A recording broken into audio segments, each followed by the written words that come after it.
Well, it was 30,000 claimer, and we were trying to rebuild a stable for Rick Dawson, the owner. And we had picked out a horse to claim at Churchill in this maiden 30, and we both liked the horse. And he said, okay, we'll claim that horse. Well, I kept handicapping the race because when you're claiming a horse, you really don't want them to win because they lose a condition. So I'm like, was there anybody in there that can beat this horse? And I kept coming up to Rich Strike. And when I looked at his numbers and his past performance, he was from Calumet Farm. Joe Sharp was trainer, that's good connections. And he had fantastic works before his first race at Ellis Park. Really good works. And he was bet down to 4-1, I believe, in his first start in a maiden special weight, which is, sign they thought he was a pretty good horse. The only thing that didn't make sense was it was a turf race, and he ran dead last in the race. I just kept looking, thinking, well, he worked so good on the dirt. He doesn't really show a lot of turf in his pedigree. I said, I bet they knew he just needed to go a mile, and at that time, the only way to go a mile was on the turf. And we dropped a claim slip on 2 horses that day. We didn't get the other horse. There was 4 or 5 claims, and we didn't win the shake for the horse. We were the only claim on Rich Strike, and that's how we acquired him. After the race, his presence was just, exceptional for a 2-year-old. He was this big, robust, strong 2-year-old, just a magnificent looking animal. And we started training on him. He didn't do anything wrong. He didn't do anything special. He just great big 2-year-old. And he had one bad race, and then he won very easy in his next race, the race that we claimed him out of. So, we think he's a pretty nice horse, but he's just out here training normal as all the others. I gave him one workout before I ran him at Keeneland, and he worked fine. He didn't work real fast, but the rider came back and told me, he said, he's just super strong. He said, I feel a lot of power in this horse. And I ran him at Keeneland in a race that came up pretty tough, an allowance race. And I had Julian LePeroux on him, who's rode a number of good horses. And the horse ended up 3rd, and he got in a lot of trouble in that race. And I could watch the race and see that he was very green. He wanted to go too fast early. Then when he'd slow him down, he'd want to slow down too much. And then he tried to get him going, he'd want to run over the horses again. So you could tell the horse had talent, just didn't know what to do with it. And when Julian got off him, he said, I was on the best horse. He goes, he's just very green, he needs to learn a lot, but he goes, he's loaded with talent. That's when I thought, well, we're at Keeneland, this was a mile and a 16th, he wanted to run farther. This big, good-looking 2-year-old, I'm thinking, this horse may be the one, but it was still too early to tell. And we were going to run him in the Jockey Club Stakes at Churchill, which was a mile and a 16th. And he drew the 3-hole in a 14-horse field. And I called Rick and I said, Rick, this is all wrong. I said, he's come from behind her. He's so green with 14 horses out there, and most of them were probably inexperienced, 1 or 2 starts. I said, this is just going to beat him up, could discourage him. I said, it's the wrong thing to do. And he said, well, let's scratch him and go to Remington and run him. And that was a points race at Remington. That was the first points race. So he lived in Oklahoma. It was a perfect setup. He got sick a week before the race at Remington and didn't get to go there either. And here we are approaching December with a horse we might think is capable of running in the Derby. To get in the Derby, there's a point system, and they run races all over the United States. And you can choose what tracks and races to run at to accumulate the points. And at the end of the day, the horses, the top 20 horses accumulate the most points get to run in the Derby. And we had gone to New Orleans, and after being sick and being off 2.5 months, he was off his schedule, and the race he ran against Epicenter for the first time that day. And he ended up 5th, but he didn't run his normal race, and he wasn't himself. He'd missed too much training. So we regrouped, and we had to make a decision on what path we were going to take to get points to get to the Derby, because we still wanted to try. And that's how we did it. We went to Turfway, and we collected 1 point the first race we ran. And we really should have won that race. We were just blocked and stopped all the way down the stretch. But he got 4th place, and that 1 point's really what got us in. And we came back in the Jeff Ruby, and he ran 3rd, overcame a horrible speed bias track that day, and finished just full of run. And that got him 20. And that was our magic number was, gosh, this is scary. It was 21 points. I just now for the first time realized that. He was 21 in the Derby and he had 21 points. Wow, that's scary. Anyway, something else to remember. But the day, Friday at 9 in the morning is the final deadline to get in the Derby. At 9 o'clock, it's over no matter what. And at 8:45, our concierge that was attached to us throughout the process always gives us news, whether it's good, bad, who's defecting, who might be, so we kind of know what's going on, and we give him updates on our horse, so they do. And he came across the parking lot at 8:45, and he held his hands out and shook his head, and he said, it's not gonna happen. You're not gonna get in. And I had my owner and all the crew there with me, and thought we were prepared to not get in, but it's still devastating when you're told finally it's not gonna happen. And I texted my dad and a couple other people and said, almost, but didn't make it. Then I had to get my crew picked back up, because we had to keep going, and we were going to go to New York and run to the Peter Pan the following Saturday. So I'm trying to pump them up and give them this pep up talk and can't show my emotions. And at 1 minute till 9, my phone rang, and it was Churchill Downs. I didn't know what was going on, and when I answered the phone, it was the steward, Barbara Borden. And she says, Eric Reed, on Saturday in the 12th race at Churchill Downs, would you like to draw in to the Kentucky Derby off the also eligible? And I mean, I've gone from just, utter disappointment to I can't believe this phone call.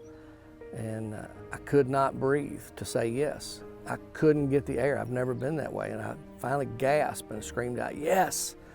And all my guys are watching. They know something's happening. They just don't know what. So then I said, we're in. And there was a lady at the barn. She goes, Eric, I was at a funeral, and 1 minute later I'm at a frat party. She goes, this is crazy emotions that we just saw. And that's exactly how it went down. At that point, I called Rick Dawson, the owner, and I said, Rick, I'm going to take him to Churchill and I'm going to train him as if we're in. Because the only thing worse than not getting in the Derby would be to get a call the day before and say you're in and not be prepared. I said, that would be devastating. And he said, sure, whatever you think's best. So I took Richie up there a couple weeks ahead of time, and I trained him. I worked him on the track, and man, he worked lights out. I mean, he caught some attention that day, even though he's only also eligible. And there was a lot of people that saw that work, but he wasn't in the race at that time, so they didn't give it as much thought as they probably should have. But I know he woke a lot of people up that day. And I schooled him in the paddock right beside Zandon 2 days in a row, leading over there. And I actually had people say, what are you doing? And I said, I'm just going to be ready in case. And I'm sure people thought we were crazy, but I'm glad we did it because we were ready on race day.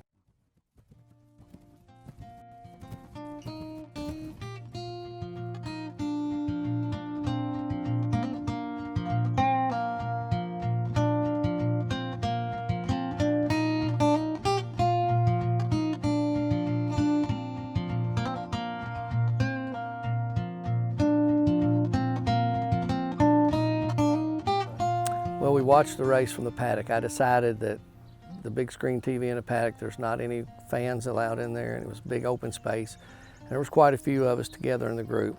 I said, let's watch it here because we can get through the tunnel to talk to the rider afterwards, not expecting to win naturally, but I wanted to be able to, I'd want to get in the crowd and then not be able to get down and talk to my jockey after the race ran to see what his opinion was on how or what would have happened during the race. So we watched the race from there, and we had a plan drawn up already the night before, and that was to break and get to the inside and save as much ground as we could. And I told Sonny many times, I said, if somewhere in the final turn you can find your way through most of the field and you turn for home and there's 5, 6, 7 horses in front of you, I said, you can win this race. But I said, the problem is, can you get to that position at the top of the stretch? And when they went into the turn, I noticed he had gotten in contact with this big cluster of horses. And I'm watching on the TV, but it switches angles in the middle of the turn. And when it switched, I couldn't find him anymore. I had no idea what place he was in. And I remember asking Ken Tyson, my friend that was with me, I said, Kenny, I said, I can't find him, where are we? And that's right as I got to the head of the stretch, he goes, that's you on the rail, I think you're 5th or 6th. And that's when I knew things were getting ready to happen. Well, when they got to the head of the stretch and KT, Ken Tyson, he says, that's you 5th or 6th. the weight of the world lifted from my shoulders, because I knew one thing wasn't going to happen. He wasn't going to get tired. So I thought, well, you know, he's going to leave here with great credibility, and we can go on to the Belmont like we had planned, because he is legitimate. You know, he's shown he can run with these horses. And that was my first thought. You know, it's just utter relief that he found his way through. I'm still not thinking about winning the race. I'm just so happy that he's in contention. And about the middle of the stretch, I seen him run up on, I didn't know at the time, but it was Messier. And he pulled him away and took off by him. And I said, oh my God, I think we're third or fourth. And I grabbed a hold of my dad and I said, Dad, we're gonna hit the board. We're gonna hit the board. And at that point, you know, we're just watching the TV, and we're go Richie. And I'm not looking at the two horses that are on the lead. I'm just watching him hold on to third. And my friend beside me, he goes, oh my God. And then he goes, oh my God. And that's when my eyes saw the whole board and realized he was getting ready to run by Epicenter and take the lead. And as soon as he put a head in front, I had my hand on my dad's back and I said, Daddy, we just won the Derby.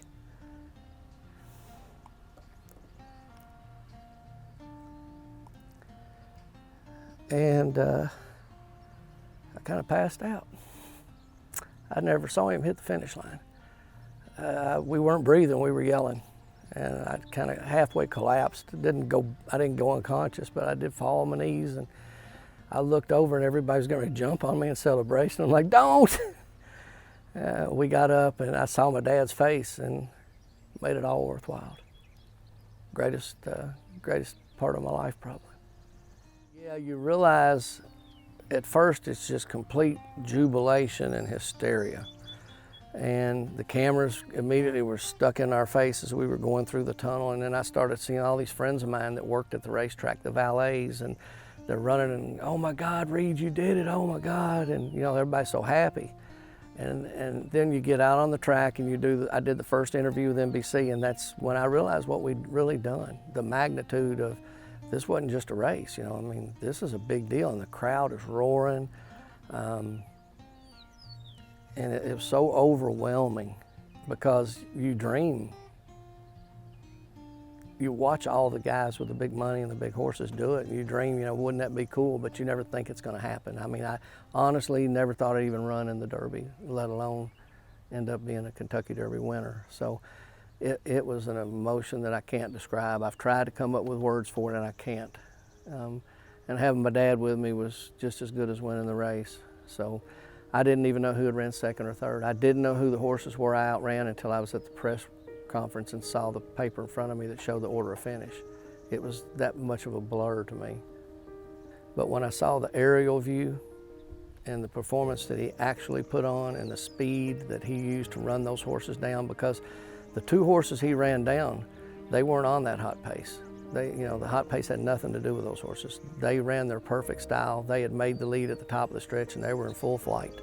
You know, they were at their very best, and they were running as hard as they could run. And you know, for him to come from 15th or 17th at the top of the stretch in a quarter mile and run by those horses the way he did when they were full of run themselves, the aerial view let me know just what kind of horse I had, because I knew he was a good horse, but that was a special horse that did that. That's not something any horse can just do. And I've watched him since the race, and his personality didn't change. I mean, he's so set in his ways and patterns, but he's a happy horse now. He knows, say he's done something, he's got a lot of attention. And I think when it's like anybody competes, you know the level of your competitors. And he had never been on a track with horses that good before, not that many.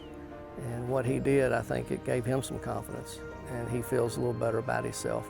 So now when he comes off the track, he plays and he does things he didn't do before. And we're going to have to work on that, because he's starting to get a little out of hand, as you saw this morning. He plays a little too hard now, so we're going to have to work on a little of that. But no, I've seen the horse mature since March, just incredibly, and I don't think we've seen anywhere near the best of him yet. I'm not going to change. I'm 57, and I'm very happy with my situation. I got a beautiful training center and barns and good clients, so I don't think it's going to change anything for me, except I'm hoping what it does is it changes some things for other jockeys and trainers, because so many times you see good horses come along and at the last minute they want to change jockeys. sometimes halfway along the way when they realize they have a really good horse, they want to change trainers. And I hope what this does is it lets people out there realize, you know, we can all do this if given the opportunity. And Sonny Leon was a leading rider wherever he'd been riding. He would win 3 or 4 a day. He was the favorite in all the stakes, just like these guys they see on TV are at their tracks. And horse racing is horse racing. You know, they're still horses. They still got to make decisions out there. And it wasn't his first race ever. It was just his first Derby. But he's shown the world, just like I guess I did, that you don't have to run in the Derby every year, and you don't have to run all these big stakes all year long to know how to train a horse and to know how to ride a horse. And Sonny rode probably one of the best Derbies, arguably, that any rider's ever rode in history. And so, you know, I hope other jockeys along the way don't get replaced. And I hope other trainers like me that get a good horse along the way, the owners will stay obligated and do like Rick did and say, well, Eric's never been there. My only chance to have a Derby horse, maybe I need to go to a barn that has experience, because we all have experience. We do the same job. It's just the name of that race that was different.